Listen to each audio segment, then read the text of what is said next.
Action has been given already, or if he is still too ill to or how much time is being given to gather the 188? I have not talked to him. I attempted for almost 2 hours this morning. In fact, we were a little bit late in coming here because of the traffic. But I cannot communicate with him in connection with matters dealing with this impeachment case, Your Honor. Kindly convey that we wish him well, and I hope he recovers fast from his Thank you, Your Honor. Justice. Thank you, Your Honor. The President Pro Tem, Mr. President, Senator Jigo Estrada. Thank you, Mr. President. Mr. Lead Counsel of the prosecution, just to satisfy my curiosity, are you willing to sign the waiver? Hindi po siguro ako. Personally, it is not the issue po dito sa impeachment. It is not the issue here. The issue here is the waiver promised by the Chief Justice. And we don't want to divert the issue. Mm-hmm. So to us, it is a non-issue for the prosecution. So you're not willing to sign the waiver? We will not sign. All right. Thank you. Majority Floor Leader. Senator Drilon, Mr. President, wishes to sign. Wishes to be recognized. Obviously, I will not sign. Refrain from disrupting the proceedings, please. I report all my assets in my salin. There is no requirement that we waive our open up our bank deposits, because if that is the case, this will be disastrous to our banking system. Now, but having said that, I am on record. I will not sign any waiver. But let me read the portion of the Chief Justice statement. Isusumiti ko po ang aking waiver sa kinauukulan kapag kumpleto na ang permadong 189 waivers. Kung hindi sila papayag sa hamong ito, bibigyan ko po ng direktiba ang aking defense panel na i-rest na po ang aking depensa. Total, wala namang silang napatunayang paratang laban sa akin. Maraming salamat po. Obviously, there is already an automatic directive to the defense panel that the case of the respondent will be rested if any of the 189 will not sign the waiver. None of the 189 will sign the waiver. It is therefore clear that the instructions is automatic. The defense panel is being instructed by no less than the respondent to rest its case. May we know now the position of the defense panel? I have not received any instruction up to now. The instructions, Mr. President, were done in open hearing. That's And correct. found in the journal. That is correct, but that is futuristic, Your Honor. I will ask or instruct my defense panel to close the evidence. So it's future, Your Honor. It's not I instruct them. It's not a mandated instruction, Your Honor. So it is entirely possible that the Chief Justice will change his mind. Well, I'm not the Chief Justice. How can I answer for that? Because you said it's futuristic. Yes. Yeah. So Sapagat kung matutugunan itong aking binanggit dito, aatasan ko ang aking defense counsel na mag-submit na ng ebidensya. Salamat po. Salamat po, Ginoong Pangulo. Salamat din po. Majority Floor Leader. Mr. President, may I ask the Sergeant at Arms to make a proclamation? Make the proclamation. All right. The Sergeant at Arms is directed to make the proclamation. Please all rise. All persons are commanded to remain in their places until the Senate President and the Senators have left the session hall. Mr. President, there being no other business for today, I move to adjourn until 2 o'clock in the afternoon of Friday, May 25, 2012. Is there any objection? There being none, this trial is hereby adjourned until 2 o'clock in the afternoon of Friday, May 25th, 2012. Nag-adjourn na po ang paglilitis ngayong araw. 30 minuto lang ang itinagal nito dahil wala nga para ituloy ang kanyang testimonya ang punong mahistrado at magbabalik po o magpapatuloy ang isang araw na naman ng paglilitis sa Biyernes po yan, 2:00 ng hapon. Kasama natin Professor Xiao Chua and Attorney Joey. Attorney Joey, welcome back. Professor Xiao, welcome back. Magandang hapon, Mark at Kat. Oo, Attorney Joey, ano ang tingin mo sa dito muna sa naging order ng presiding officer na i-rest na sa Biyernes yung depensa at oral arguments na kaagad sa Lunes?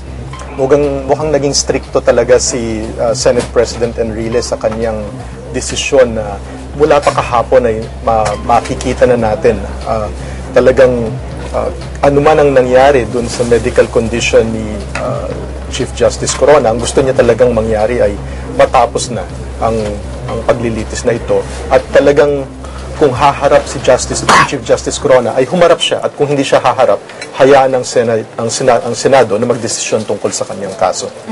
Ikaw naman, Xiao, ano ang masasabi mo dito sa mga turn of events by Tuesday? Tapos na itong paglilitis na ito. Pero bago yan ay puntahan muna natin ang replay ng naging pagtestigo ng punong mahistrado kahapon. Panoorin po natin. Gentlemen, ladies and gentlemen of the prosecution, not to engage me in arguments about who is on trial here. We, you and me, are all on trial here. Let us stop all the posturing and show the Filipino nation what we are made of. This is not trick or manipulation.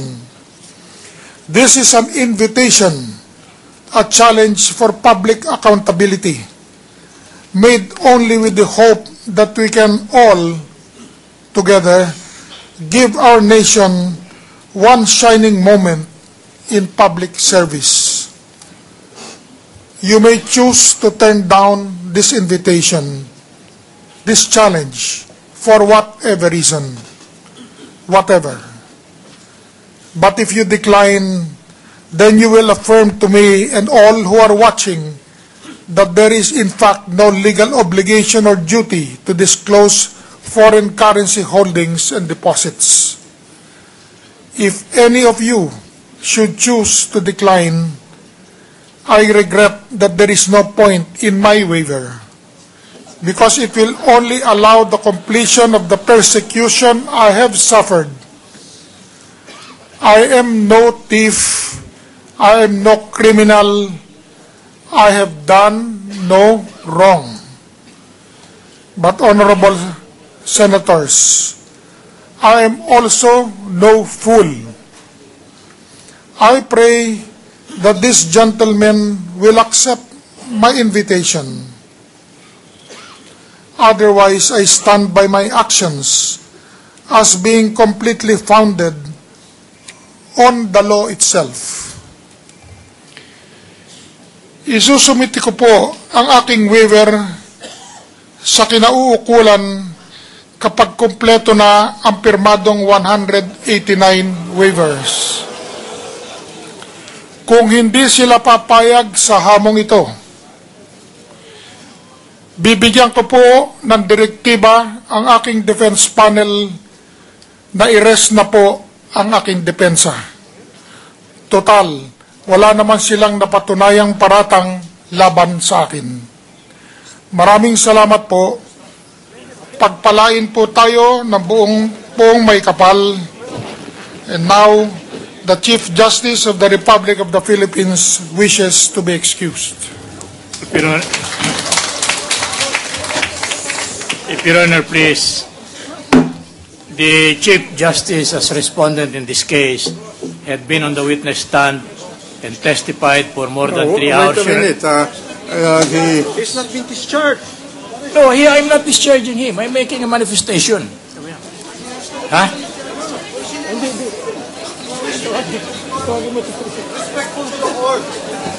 Sabihin natin, we're intent to close. Order. We have not discharged the Chief Justice with due respect to him. Hindi naintindihan. Akala discharge na siya. Hindi tawagin mo. Counsel for the defense, will you kindly Yes, Your Honor. advise your Balikan natin. client to return to the witness stand? I respect him as a Chief Justice, but this court must be respected. Tinapos niya ang kanyang statement, Kathy, by saying, the Chief Justice of the Republic of the Philippines wishes to be excused. It's a statement that carries a lot of meaning kung ano yung tingin niya at kung paano niya pinapakita yung sarili niya. Pero ito muna, Kathy, panoorin natin itong mahalaga press conference.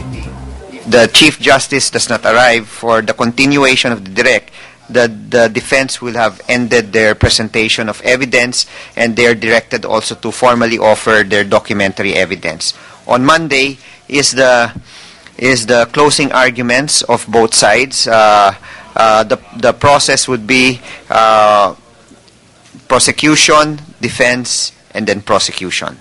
So it is up to both sides on how they will juggle the number of 1 hour each, how they will spread it around for each of the prosecutors. And finally, of course, after that, it wasn't very clear if the senator judges would come out also with their decision on Monday itself. All what was determined was that that each senator will be given 2 minutes each, with the possibility of an extension to explain their votes. So that's where we are right now, and hopefully everything will end by next week.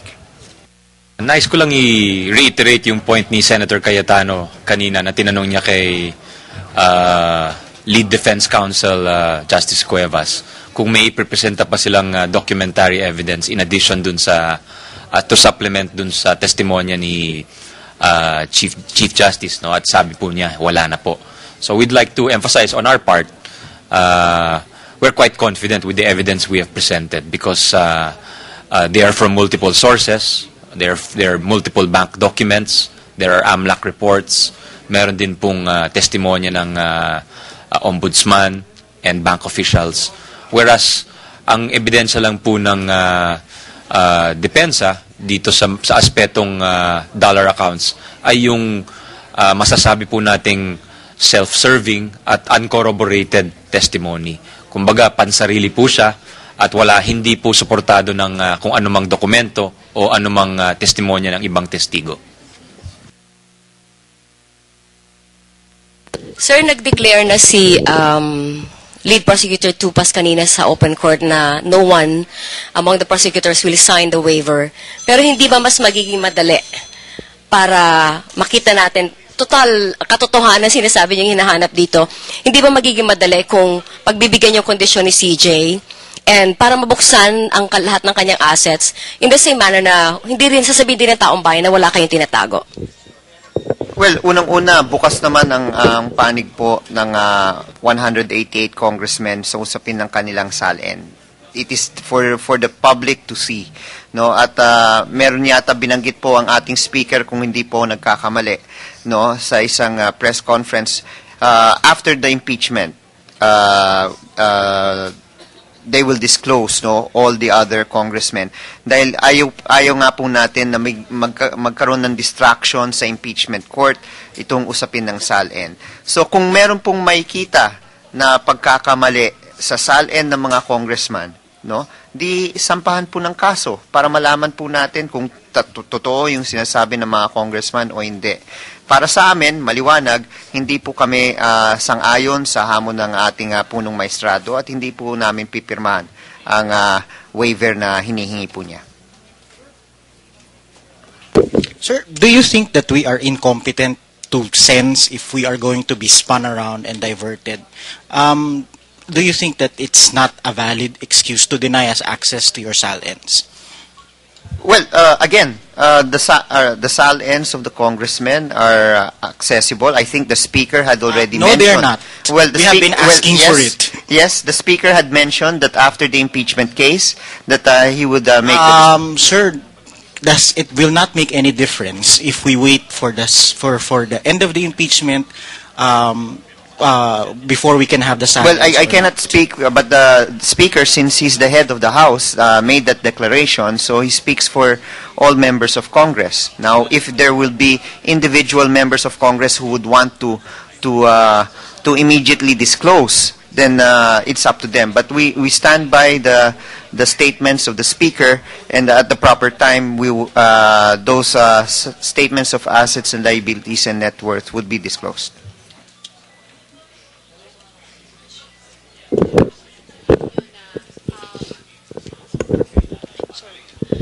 Yesterday, sinabi ninyo na kapag hindi siya nag-undergo ng cross-examination, you would ask his testimony to be stricken off the record. Pero bakit kanina sinabi ni Senate Presiding Judge Enrile na i-consider nila and wala namang objection from the prosecution side?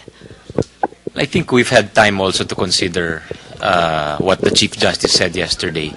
At in addition to what I said, yung sinabi na natin na very self-serving naman ho yung statements ni Chief Justice.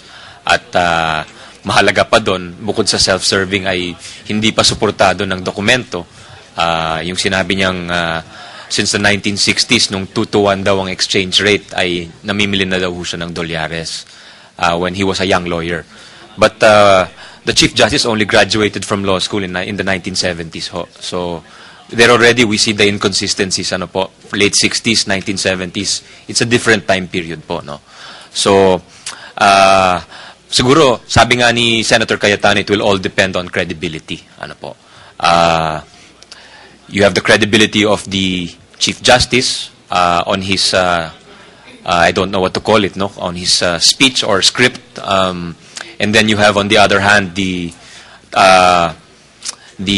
testimonies of the officials of PS Bank, the government officials like the Secretary of Justice, the Ombudsman. You have official reports which are exceptions to the hearsay rule under the rules of court na nagsasabing meron po siyang at one point 82 bank accounts. Hindi naman sinasabi na ngayon meron siyang 82, but at one point between 2003 and 2011 in that interim period, meron po siyang 82 bank accounts, and he did not deny that on the stand ho. So yun po ang nakikita po natin, at siguro naman sa unbiased observer, makikita naman po yung kung saan tumitimbang po yung ebidensya.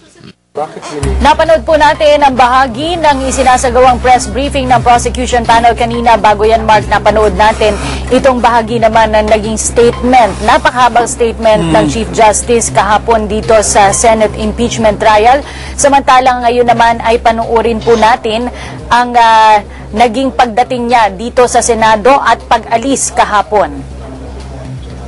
Ito po yung galing pa po siyang Supreme Court. Ayan po, binabagtas ng kanyang convoy ang Rojas Boulevard papunta po ng GSIS compound dito sa may Bay Area ng Rojas Boulevard. Dapat natin maintindihan, Kathy, hindi ordinaryong government official itong ating nililitis. Ito po ang Chief Justice. Ganun na naman po kahaba yung convoy niya, at marami din po siyang supporters na kasama sa kanyang convoy. Itong convoy na to, itong motorcade na to, Mark, ay naggaling mula sa Korte Suprema, kung saan bago sila umalis ay nagkaroon ng maikling misa at programa para pagsuporta dito nga sa pag-upo sa witness stand ng punong mahistado kahapon. Nakikita po natin ang kanyang mga supporters na lahat ay nakapula. Karamihan po sa kanila ay may mga hawak-hawak na flag or mga banners na nakalagay na Acquit Chief Justice Corona. Marami sa mga ito, Kathy, are members of the Court Employees Association, at sa punto ito napapanood natin yung pagpasok niya mismo sa